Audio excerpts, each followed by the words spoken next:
Gloria a Dios. Qué bueno es Dios, ¿verdad? Dios es maravilloso.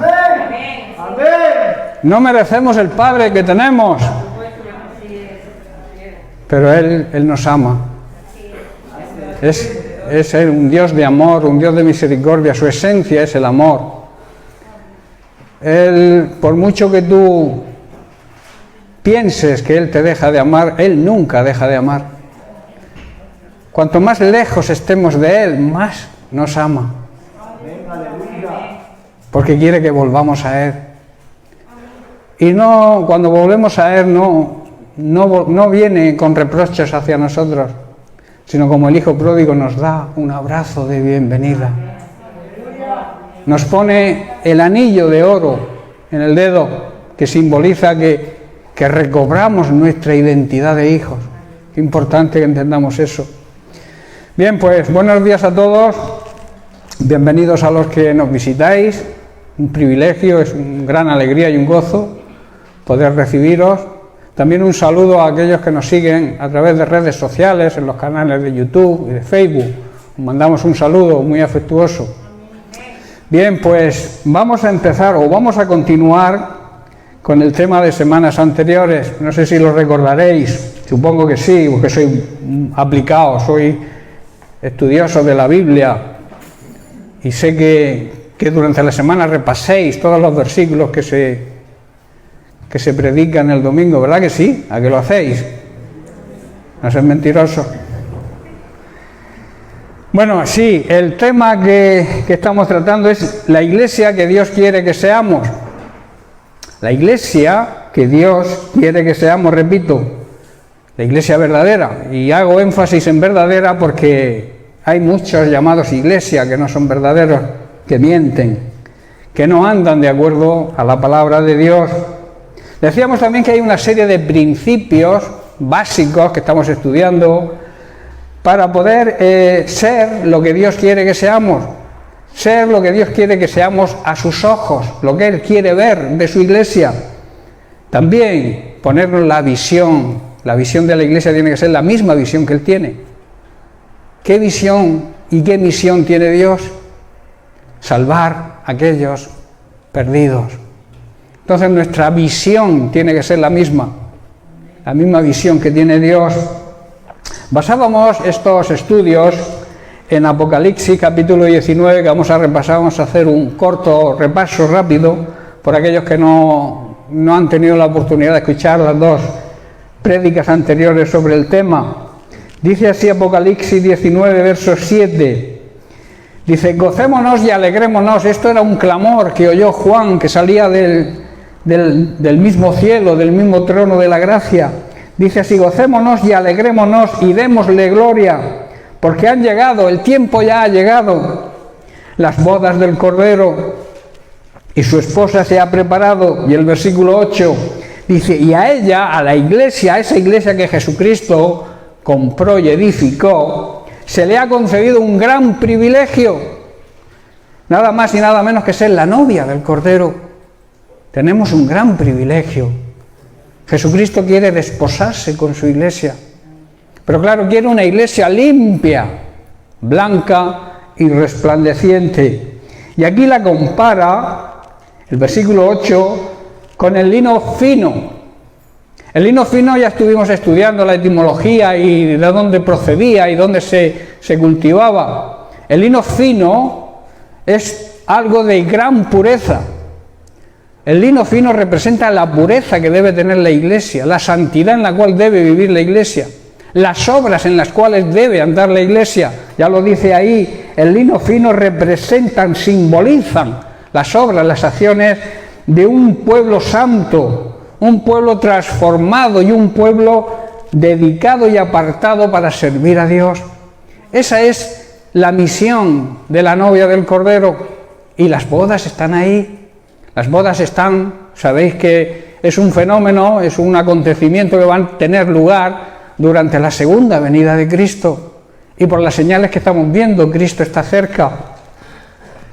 Entonces a la iglesia se le ha concedido ese gran privilegio, y las preguntas que yo planteaba eran las siguientes: Iglesia, ¿has aceptado el compromiso de matrimonio de Cristo?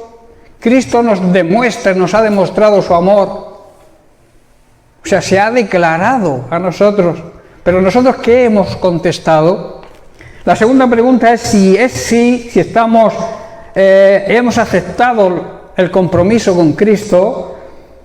¿Te estás preparando, iglesia, para ser esa novia limpia, blanca y resplandeciente que Dios quiere? Eran las dos preguntas importantes que deberíamos grabar en nuestra mente. Entonces, para prepararnos, estábamos estudiando y estamos estudiando unos principios básicos. Estábamos tratando el primero de ellos, que es que la iglesia debe ser una iglesia fundamentada en Cristo, arraigada en su palabra y guiada por el Espíritu Santo. Amén. Las dos primeras, enfoques ya los hemos estudiado y estamos tratando el tercero, que es que debemos ser guiados siempre por el Espíritu Santo. Y tenemos que tener en cuenta algo muy importante: cuáles son las funciones del Espíritu Santo. Y estábamos en ello. La primera función es que el Espíritu Santo testifica y siempre revela la verdad. También planteábamos la pregunta: ¿cómo nos habla el Espíritu Santo? Y decíamos que nos habla de dos formas, de dos maneras. A través de la palabra de Dios, la palabra escrita, la Biblia, revelándola a nuestra vida y a nuestra situación personal y particular. Y la segunda forma, decíamos que el Espíritu Santo pone pensamientos en nuestra mente, pone sus pensamientos en nuestra mente, y si nosotros los aceptamos, Él nos va a guiar por el camino correcto. También decíamos que el diablo también pone pensamientos en nuestra mente. Y la pregunta que se planteaba era: ¿cómo saber si esos pensamientos son la voz de Dios, son la voz del Espíritu Santo o son la voz de nuestro enemigo? Y poníamos el ejemplo de que cuando un pensamiento te transmite paz, te transmite gozo, te da la situación al problema que tú le estás planteando al Señor y ves una solución que te transmite paz, te puedo asegurar que te está hablando el Espíritu Santo. Si no es así, si sientes agobio, sientes estrés, sientes angustia, cuando tienes que tomar una decisión, eso no viene de Dios, y entonces viene del enemigo. Tenemos que aprender a escuchar la voz del Espíritu Santo a través de su palabra, revelada por Él, y a través de esos pensamientos que nos vienen a la mente, que Él deposita en nuestra mente, que son los pensamientos de Dios, y entonces sentimos paz y gozo, sosiego, tranquilidad. Poníamos el ejemplo de cuando buscamos trabajo. Si el trabajo que te ofrecen te transmite esa paz, ese sosiego, esa tranquilidad, ese gozo, viene de Dios. Pero si te transmite duda, agobio, estrés, sosiego, recházalo, aunque el otro que te ofrece, que te transmite paz, se gane menos. Porque ¿de qué importa? Dios no te va a dar nunca un trabajo que te aparte de Él. Dios te va a dar un trabajo porque es lícito. Además es una obligación del ser humano desde que Adán y Eva cometieron la atrocidad de rebelarse contra Dios. Es una obligación el trabajar. Tenemos que trabajar para ganarnos el pan. ¿No es así lo que la Biblia enseña? Pero tenemos que trabajar en el trabajo que Dios quiere que estemos. Y para eso tenemos que ser guiados por el Espíritu Santo. Tenemos que escuchar su voz para no equivocarnos. Entonces, la siguiente función, vamos a entrar ya en materia nueva. El Espíritu Santo nos prepara espiritualmente. Y quiero que los jóvenes aquí, digamos que abráis los oídos, que prestéis atención, porque el Espíritu Santo también empieza a hablarle a los jóvenes y debes escuchar la voz del Espíritu Santo desde la juventud, desde la adolescencia, digamos. La adolescencia suele estar más o menos sobre los 12 años. Hay quien se hace mayor antes, igual a los 10 tiene más madurez que uno a los 14, pero digamos que la edad media para entrar en la adolescencia, para empezar a escuchar la voz de Dios, para empezar a escuchar la voz del Espíritu Santo, es la adolescencia. Ya lo decía la sabiduría de Salomón en Eclesiastés, capítulo 12, verso 1. Esto, vuelvo a repetir, es una exhortación para los jóvenes. Dice, acuérdate de tu Creador en los días de tu juventud, en la adolescencia, antes que vengan los días malos y lleguen los años de los cuales digas, no tengo en ellos contentamiento. Aquí Salomón está diciendo, no te olvides de aquel que te creó, no dejes que la emoción de ser joven, la emoción de la juventud, de la adolescencia, te lleve a olvidarte de tu Creador. Hónralo mientras seas joven, antes de que te hagas viejo, te hagas mayor y digas, la vida ya para mí no es agradable. Cuando tú empieces a escuchar la voz del Espíritu Santo desde la juventud, nunca vas a tener esos días en los cuales puedas decir, no me siento feliz con la vida, no deseo vivir. ¿Cuántas personas viven ahí en esa actitud? ¿Cuántas personas, incluso muchos creyentes, viven pensando que la vida no tiene sentido? Y la vida tiene un sentido, ¿pero cuándo? Cuando la vivimos en Cristo, cuando la vivimos siguiendo la guía del Espíritu Santo. Es importante que intentamos eso y que lo intentamos desde bien jovencitos, que empecemos a meditar en su palabra desde joven, porque luego cuando vengan el tiempo que viene, que se pasa rápido, no tengas que decir, ya no estoy feliz, ya no me siento contento, porque ya me he hecho mayor y me acuerdo de cuando era joven. Joven, no desperdicies tu tiempo. ¿Por qué? Porque la vida es muy efímera, la vida pasa rápidamente y el tiempo de la juventud es propenso, los jóvenes son propensos a ser olvidadizos de Dios. Creemos que nunca nos haremos mayores. Pensamos eso cuando era... Yo recuerdo, y parece que fue antes de ayer, que yo veía a mis padres, a mis abuelos, y madre mía, qué viejecitos están, qué poco les queda. Pero yo no pensaba en que yo pronto estaría más o menos en la misma edad que ellos. Porque el tiempo pasa que no te das cuenta. Esta mañana veníamos hablándolo, recordando, ayer estuvimos en la iglesia de Sangonera, en una cena de matrimonios que organizaron los jóvenes. Y yo decía, Marisa, estos jóvenes los hemos visto a todos nacer, bebés, correteando por los pasillos de la iglesia. Y ya están mayores, muchos ya se han casado. El tiempo pasa que no te das cuenta, hermano. Joven que me estás escuchando, presta atención, no desperdicies tu vida, vive la vida de juventud, porque la juventud es, hay quien lo llama divino tesoro, la juventud. Y es verdad, son un tiempo precioso, pero pasajero. Tenemos que pensar en la eternidad. Porque aquí no se queda nadie. Y todos nacemos, crecemos, nos hacemos mayores, nos hacemos ancianos y partimos, todos. Nadie se va a quedar aquí. Por tanto, tenemos que aprender a ser guiados por el Espíritu Santo. Desde muy jóvenes debemos aprender a escuchar la voz del Espíritu Santo. Amén. Vamos al libro de Efesios, capítulo 5, verso 15, porque esta exhortación, aparte de para los jóvenes, es para todos, para adultos y mayores. Dice así Pablo, así que tengan cuidado, sean cuidadosos de cómo viven, de la manera en que viven. No vivan como necios. La Biblia habla muchísimo sobre la necedad del ser humano. Habla mucho. Y lo vamos a estudiar esta mañana. Dice, sino ser, andar, vivir como sabios. Vamos a analizar la palabra necio. Primero la vamos a analizar desde el punto de vista, digamos, humano. El diccionario de la Real Academia Española. Necio dice, es una persona ignorante que no sabe lo que puede o lo que debe hacer, ni tampoco le preocupa. Es alguien falto de inteligencia o de razón, un terco, un porfiado en lo que hace y dice, o sea, un cabezota.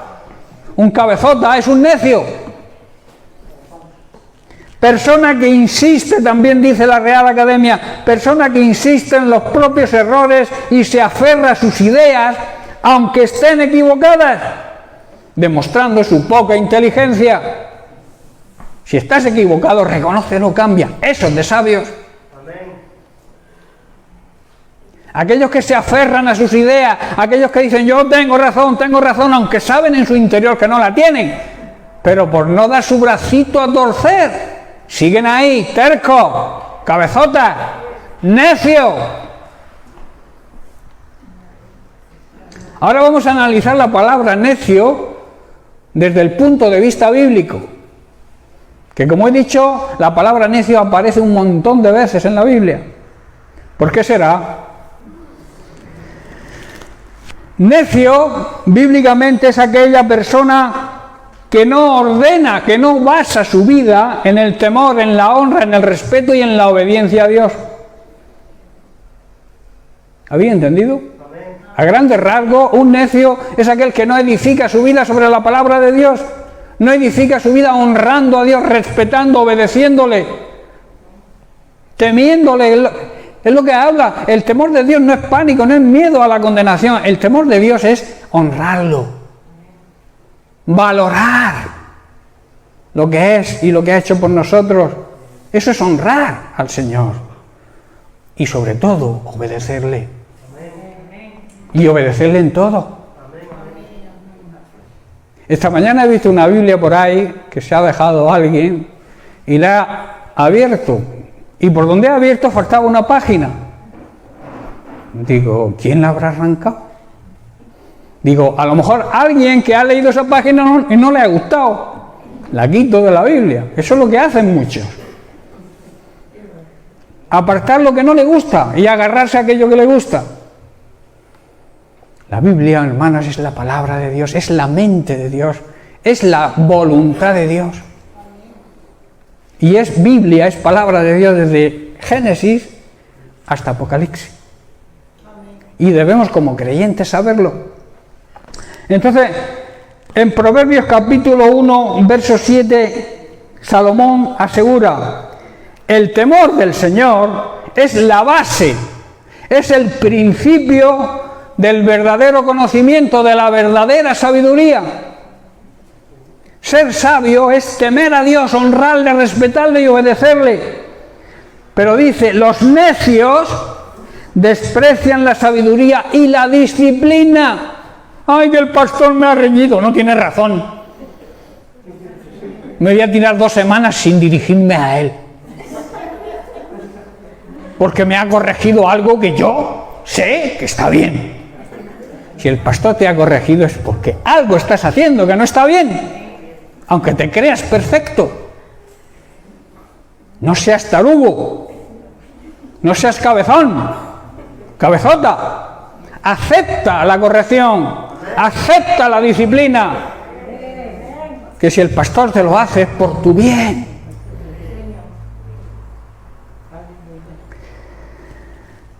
Las características de la sabiduría se oponen a las características de la necedad. Los vocablos en hebreo y en griego, más que un bajo nivel de inteligencia, indican, representan actitudes del ser humano, del creyente, aquí estamos hablando de creyente, contrarios a la sabiduría que viene, que fluye, que emana de Dios y que se revela a través de su palabra. La Biblia llama necio al que manifiesta perversidad moral. En otras palabras, el que vive en pecado sin pensar las consecuencias. Eso es un necio. Vivir en pecado sabiendo que vives en pecado y no cambiar, no pensar en las consecuencias que trae el pecado, es de necios. Proverbios 14:9, todo lo voy a amparar, lo voy a respaldar con palabra de Dios. Dice Salomón en el libro de Proverbios 14, versículo 9, los necios se burlan del pecado, pero entre los rectos hay buena voluntad. ¿Qué quiere decir? Los justos tienen sabiduría y lo reconocen y buscan reconciliarse con el Señor. Eso es de sabio, porque todos podemos errar, todos nos podemos equivocar. El problema está cuando no lo aceptamos, cuando no decimos nos hemos equivocado y quiero restaurar mi comunión, mi intimidad con Dios. Eso es de sabios, hermanos. Salmo 107, versículo 17, dice, algunos fueron necios, se rebelaron y sufrieron por sus pecados, pagaron las consecuencias. Y en Proverbios 13 y 19 dice, el deseo cumplido regocija el alma, apártate del mal. O sea, apartarse del mal es abominación para los necios. Aquí lo que Salomón está diciendo, es agradable ver que los sueños se cumplan, se hagan realidad, pero los necios se niegan a abandonar el mal para no alcanzarlos. Si tú quieres lograr tus sueños, si tú quieres que tus sueños que estén de acuerdo a la palabra y a la voluntad de Dios se hagan una realidad, tienes que apartarte del mal, tienes que apartarte del pecado. No hay otra manera de hacerlo. También el necio, la Biblia lo llama a una persona necia, aquel que confía en sí mismo, el que deposita su confianza en su propia opinión o sabiduría. Dice Proverbios 14, 16, el sabio teme y se aparta del mal. El insensato, o sea, el necio, es insolente y confiado, es un imprudente, dicho de otra manera. Y en Proverbios 28, 26 dice, los que confían en su propia inteligencia son necios, pero el que camina con sabiduría y con la sabiduría divina está a salvo. También la Biblia habla, y esto deberían aplicarlo muchos políticos deberían leer la Biblia para darse cuenta que muchos de sus fracasos es por su necedad.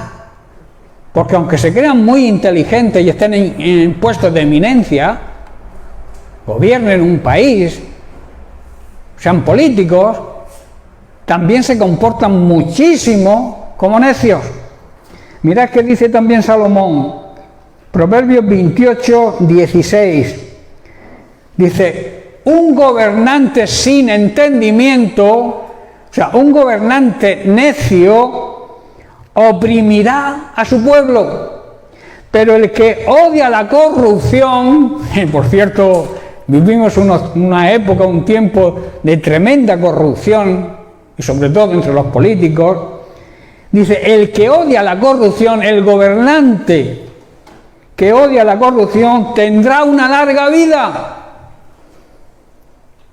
¿Vosotros pensáis que si los políticos y los gobernantes leyeran la Biblia, no actuarían de otra manera? Porque hay una gran promesa para ellos también. Dios no hace acepción de personas, Dios ama a todos los seres humanos y hay palabra de Dios para todos. El necio, otra de las formas en que la Biblia enseña que es un ser humano necio, es aquel que desdeña, o sea, desprecia, no valora la revelación divina y finge muchas veces ser ateo, o sea, yo no creo en nada, para apartarse de Dios, para echar a un lado a Dios, porque Dios igual le marca un camino a seguir y no quiere escucharlo por no obedecer, por seguir su vida y seguir actuando como un necio. En el Salmo 14, verso 1 dice el necio en su corazón, Dios no existe. Se ha corrompido se hacen despreciables, no hay quien haga lo bueno. Cuando se niega a Dios, lo que hace ese ser humano, esa persona, es despreciar a Dios y ser despreciados ellos por Dios. Aunque Dios los ama, Dios está en contra de su maldad. Dice y añade, no hay quien haga lo bueno. En Romanos, Pablo, en Romanos capítulo 1, versículo 21 y 22, también exhorta y dice, habiendo conocido a Dios, no lo glorificaron como a Dios, ni le dieron gracias, o sea, no lo honraron, no reconocieron la soberanía, el amor y la misericordia de Dios. Al contrario, dice, se envanecieron en sus razonamientos, comenzaron a inventar ideas necias sobre Dios. Y entonces su necio corazón, dice aquí Pablo, su necio corazón fue entenebrecido. O sea, su mente quedó llena de oscuridad y confusión.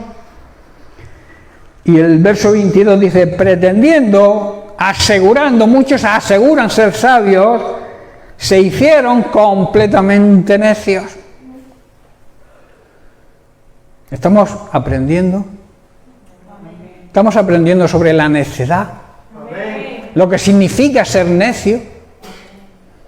Si aparece tantas veces en la Biblia es porque existe ese problema, y existe ese problema dentro de la Iglesia, porque la Iglesia, recordemos, la Biblia, la palabra de Dios va dirigida a la Iglesia,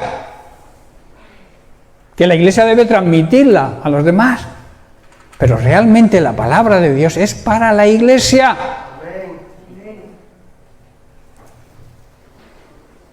También dice que el necio multiplica palabras sin sentido. De otra forma dicho, habla mucho. Hay un dicho popular que dice que el que mucho habla, mucho yerra, mucho se equivoca. Así lo asegura también el libro de Proverbios, capítulo 15, verso 2. Dice, la lengua de los sabios adorna la sabiduría. Hace, en otras palabras, que el conocimiento sea atractivo, pero la boca de los necios dice sandeces. En otra versión dice tonterías, porque necio y tonto es lo mismo. Pero la boca de los necios dice sandeces, tonterías. Pero el corazón inteligente, dice el versículo 14, busca, tiene hambre de la sabiduría. Pero la boca de los necios se alimenta de necedades, de tonterías. En otra versión también dice, de basura. El necio también es aquel que acumula riquezas sin calcular la brevedad de esta vida. Hay personas que tienen 90 años y todavía siguen amontonando, hay riquezas por amontonar, por tener un montón, por tener una buena cuenta bancaria y les quedan, como aquel que dice, 4 siestas o 3 días. Hay personas así, no tienen nada más que conectar la televisión y ver personas como a edades ya bien avanzadas pelean por tener dinero, incluso en la corrupción, robando. Dice el necio, acumula riqueza sin calcular lo breve que es esta vida. Leemos en Jeremías capítulo 17 verso 11. Dice, como la perdiz que cubre lo que no puso, es el que injustamente amontona riquezas. En la mitad de sus días las dejará, y en su postrimería será un necio, será insensato. En Lucas capítulo 12, en el versículo 15, Jesús dijo, mirad, prestar atención, cuidaros, guardaros de todo tipo de avaricia. Hay avaricia de muchos tipos. Avaricia de dinero, avaricia de ser reconocido, avaricia de que te den palmaditas en la espalda. Hay muchos tipos de avaricia. Por eso dice todo tipo de avaricia, y luego añade, es idolatría.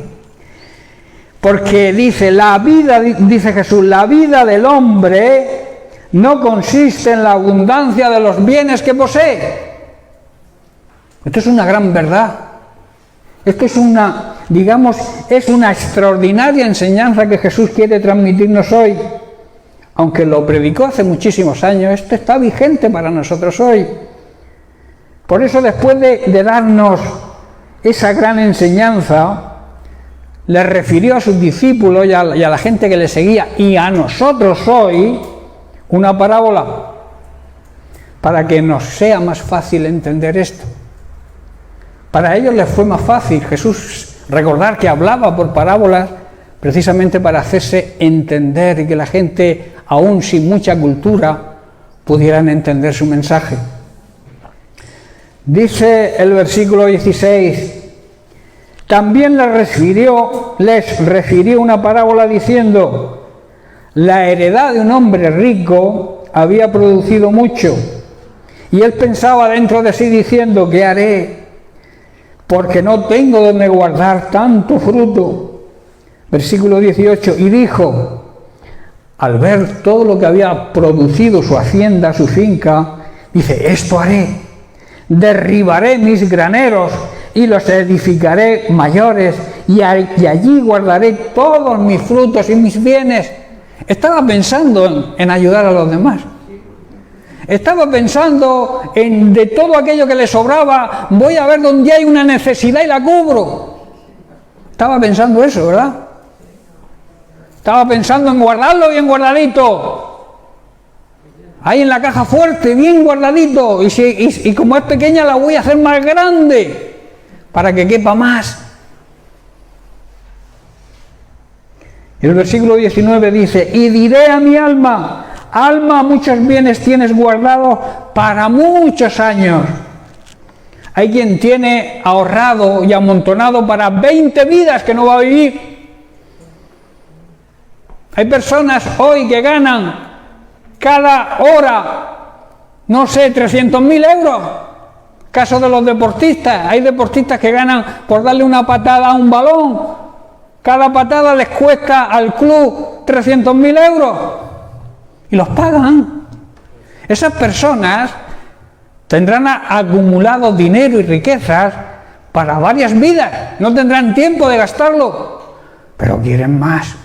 Quieren más. Y si no cabe en este banco porque está ya lleno, me voy a otro. Eso es avaricia, hermanos. Eso es idolatría. Eso es actitud egoísta, que lamentablemente también existe dentro de muchos creyentes. Diré a mi alma, repósate, come, bebe, regocíjate, diviértete, vive la vida. Menuda vida se vive. Este hombre demuestra ansiedad.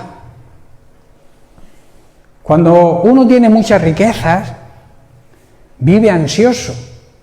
Y lo demuestra en la frase que dice, ¿qué haré? ¿Qué? ¿Ahora qué hago con tanto? Una persona que tiene lo justo para comer no se plantea eso, ¿verdad? Moraleja. Sin dinero se vive mejor que con dinero. Dios cubre tu necesidad. Si tienes lo suficiente, ¿para qué anhelar más? Y si tienes un corazón dadivoso, Dios te va a dar. Pero no para que lo almacenes, sino para que ayudes a aquellos que lo necesitan. No seas avaricioso, que eso es idolatría. Eso es poner el dinero por delante de Dios, cuando Dios es el dueño de todas las riquezas. El Salmo 24.1 dice, de Dios es la tierra y toda su plenitud, y todo lo que hay en la tierra, incluso los habitantes, tu cartera, tu casa, tu coche, le pertenecen a Él. Tú estás de inquilino, sin pagar alquiler. ¿Cuántos les gustaría vivir en una casa y no pagar, verdad? La renta. Pues nosotros vivimos en esta tierra sin pagar renta. Porque Dios en su misericordia y en su amor nos ha puesto de inquilinos, pero no de dueños. A veces creemos que lo que hay es nuestro. Hermanos, estamos muy equivocados. Todo lo que hay en la tierra le pertenece a Dios. Hónrale, vive en el temor de Dios, respeta a Dios, honra a Dios, obedece a Dios, y Él va a cubrir tu necesidad, porque Dios no miente, no es hombre para mentir. Pero Dios le dijo, ¿qué le dijo Dios? ¿Estáis siguiéndome en la Biblia? ¿Qué le dijo Dios? ¡Necio! Esta noche vienen a pedir tu alma. Esta noche te vas a morir. ¿Y lo que has provisto de quién será? Iglesia, te hago la misma pregunta.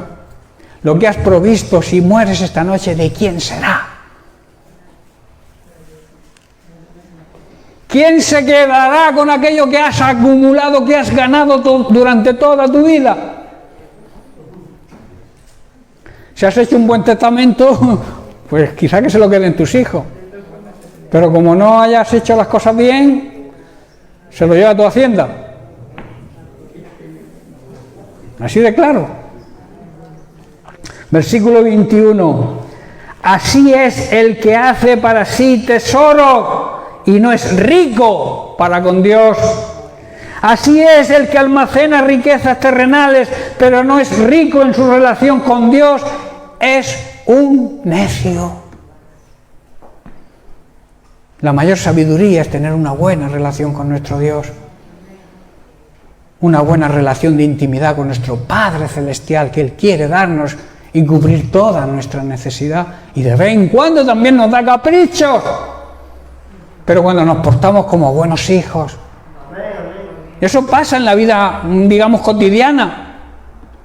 Si tú no te portas bien con tu padre te amará, no querrá que te pase nada, pero te hará pocos regalos, seguramente ninguno. Ahora, si eres un buen hijo, si lo llamas a menudo, si lo visitas a menudo, si estás pendiente de él, pues de vez en cuando dirá, hijo, toma, 20 durillos. ¿Sí o no? A mí me ha pasado. Si no tratas bien a tus padres, si no tratamos bien a nuestro Padre Celestial, no nos van a hacer regalos, ni Dios tampoco. ¿Estáis entendiendo?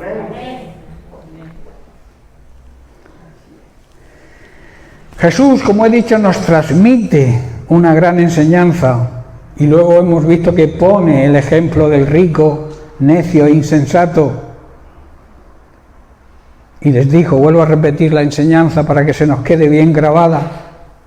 Mirad, prestar atención, estar pendientes y cuidaros. Guardaos de toda riqueza, de toda fama, de todo reconocimiento, de toda avaricia. La avaricia es un deseo desordenado, sin orden, de poseer riquezas en todo, por encima de lo necesario.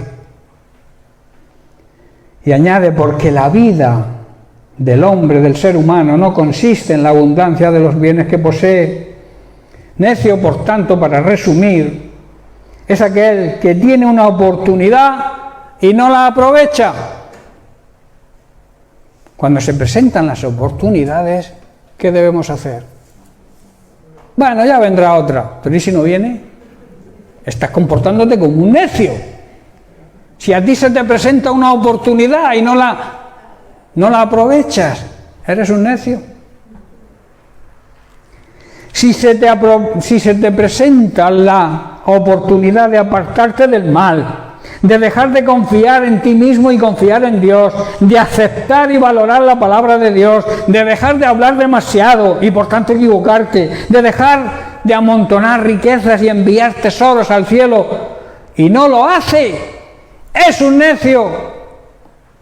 Porque esas son oportunidades que Dios nos da. Dios nos da la oportunidad de apartarnos del mal, nos avisa las consecuencias del pecado. Nos dice que debemos confiar plenamente en Él. y no confiar en nuestra propia sabiduría. Nos aconseja, nos da la oportunidad de aceptarlo como Señor y Salvador, de aceptar y valorar su palabra. También nos da la oportunidad y nos aconseja que no hablemos mucho, que el que mucho habla se equivoca. Y también nos dice que debemos tomar la oportunidad de dejar de amontonar riquezas aquí en esta tierra, donde se van a quedar seguramente. No, seguro.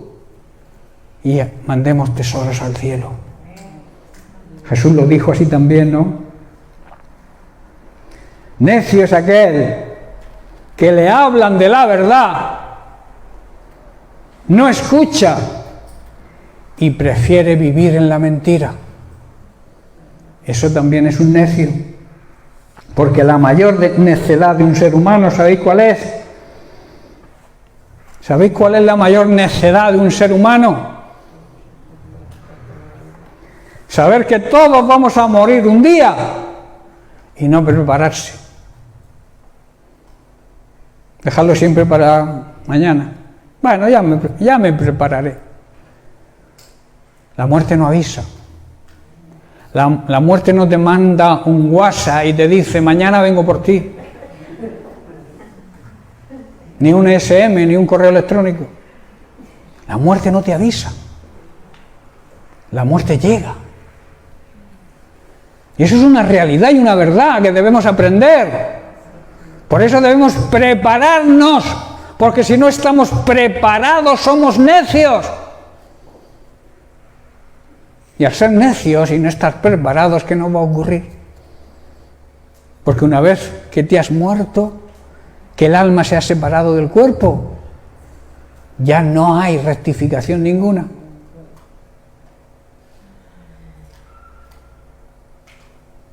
¿Amén? ¿Estamos en ello o no? Al estudiar, y esto es una necesidad, estudiar las Sagradas Escrituras es una necesidad que todo creyente debe hacer.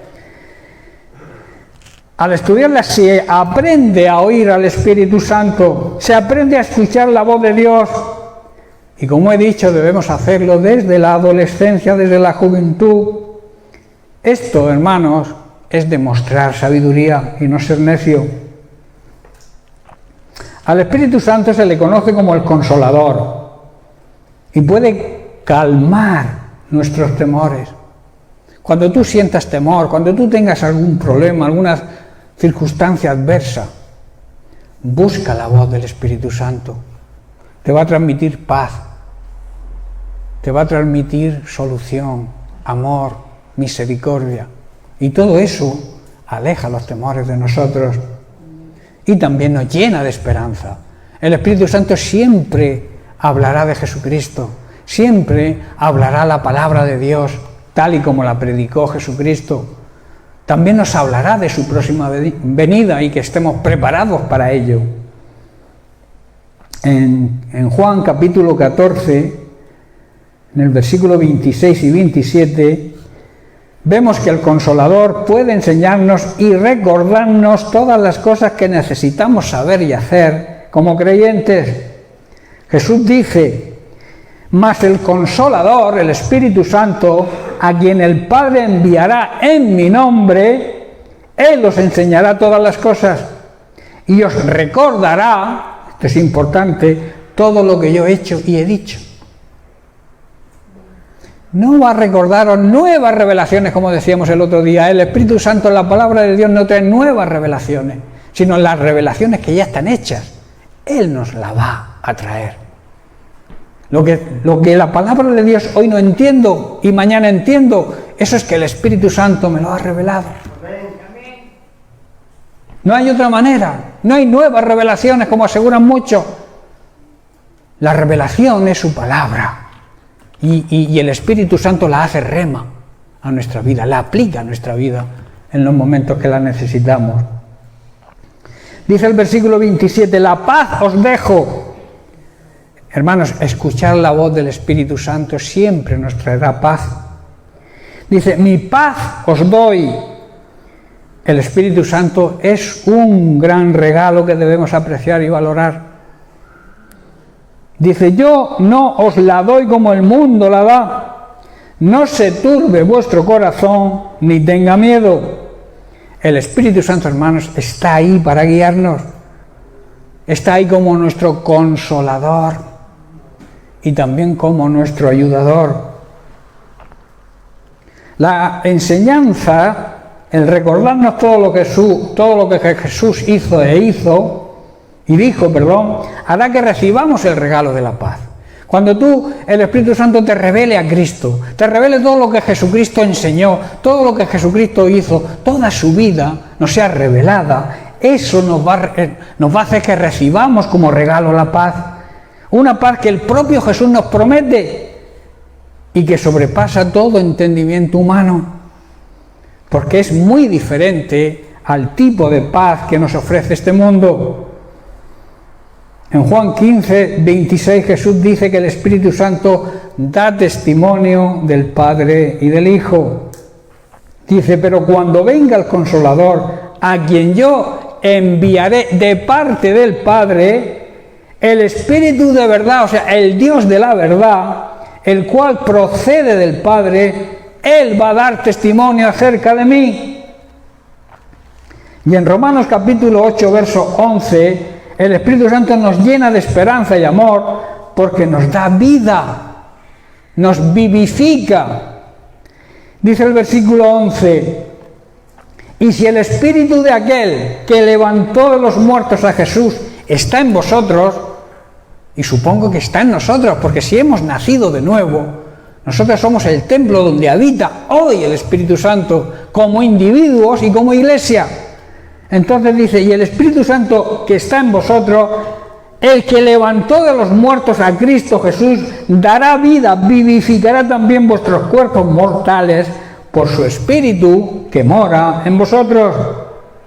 Y luego vemos en el versículo 14 las consecuencias de ser guiados por el Espíritu Santo, porque dice, todos los que son guiados por el Espíritu de Dios, ¿qué?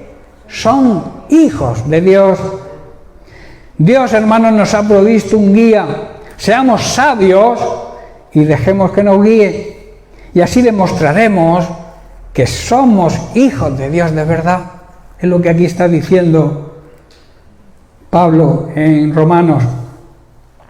Llegaremos al propósito de Dios si dejamos que Él nos guíe y nos sigue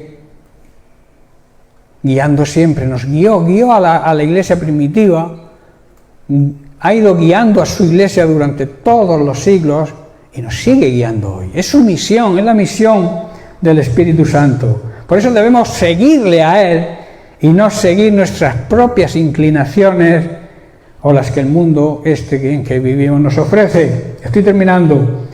En Gálatas capítulo 5, versos 16 y 17, Pablo habla de la necesidad de vivir de acuerdo al Espíritu Santo, de vivir siendo guiados por el Espíritu Santo. Dice, digo pues, andad en el Espíritu, vivir de acuerdo a los consejos y a la guía del Espíritu Santo, y no alimentéis, no satisfagáis los deseos de la carne. Porque añade, porque el deseo de la carne es contra el Espíritu, y el del Espíritu es contra la carne, y estos se oponen entre sí para que no hagáis lo que quisierais. Dicho de otra manera, quiero leerlo en la Nueva Traducción Viviente. Dice, la naturaleza pecaminosa desea hacer el mal, que es precisamente lo contrario de lo que quiere hacer el Espíritu. Y dice, y el Espíritu nos da deseos que se oponen a lo que desea la naturaleza pecaminosa.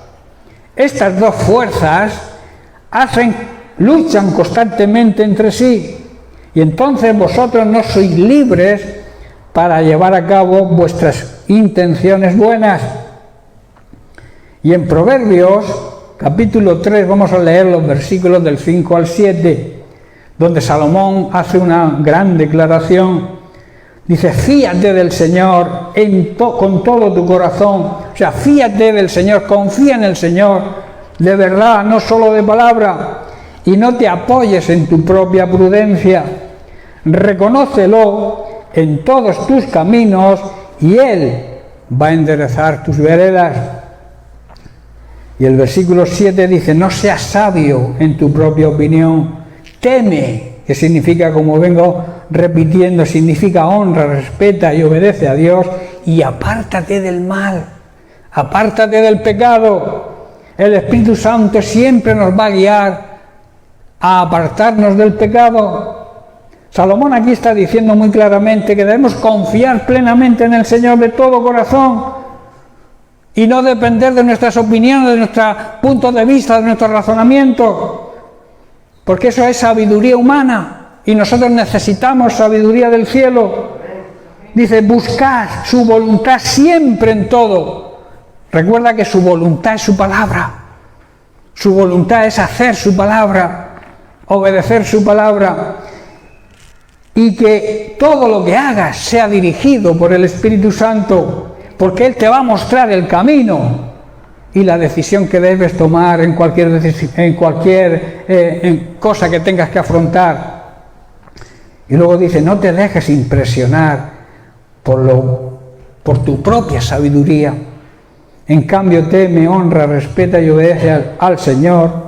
Aléjate del mal, siendo guiado por el Espíritu Santo. Termino, hermanos, con una conclusión. Debemos ser guiados por el Espíritu Santo y no debemos alimentar nuestros deseos carnales, que suelen ser pecaminosos porque proceden de nuestra naturaleza carnal. Y no debemos creernos más sabios que nadie. Bien, pues lo vamos a dejar aquí y la semana que viene estudiaremos otra función del Espíritu Santo, que es que cuando andamos en el Espíritu Santo producimos su fruto. Vamos a estudiar del fruto del Espíritu Santo, porque es un fruto con varias cualidades. Las analizaremos una por una y será muy interesante, porque hay cosas que el Señor me ha revelado esta semana sobre el fruto del Espíritu Santo. Se habla de 9 frutos. Yo digo que hay un fruto y 8 cualidades de ese fruto. El fruto es el amor, porque del amor depende todo. El gozo, la paz, la fe, la fidelidad, la templanza, el resto de cualidades. Todas ellas yo las considero cualidades del fruto, que si no hay amor, nunca las tendremos. ¿Amén? Bien, pues que Dios te bendiga. Bien. ¿Qué? Espérate que van a actuar los jóvenes.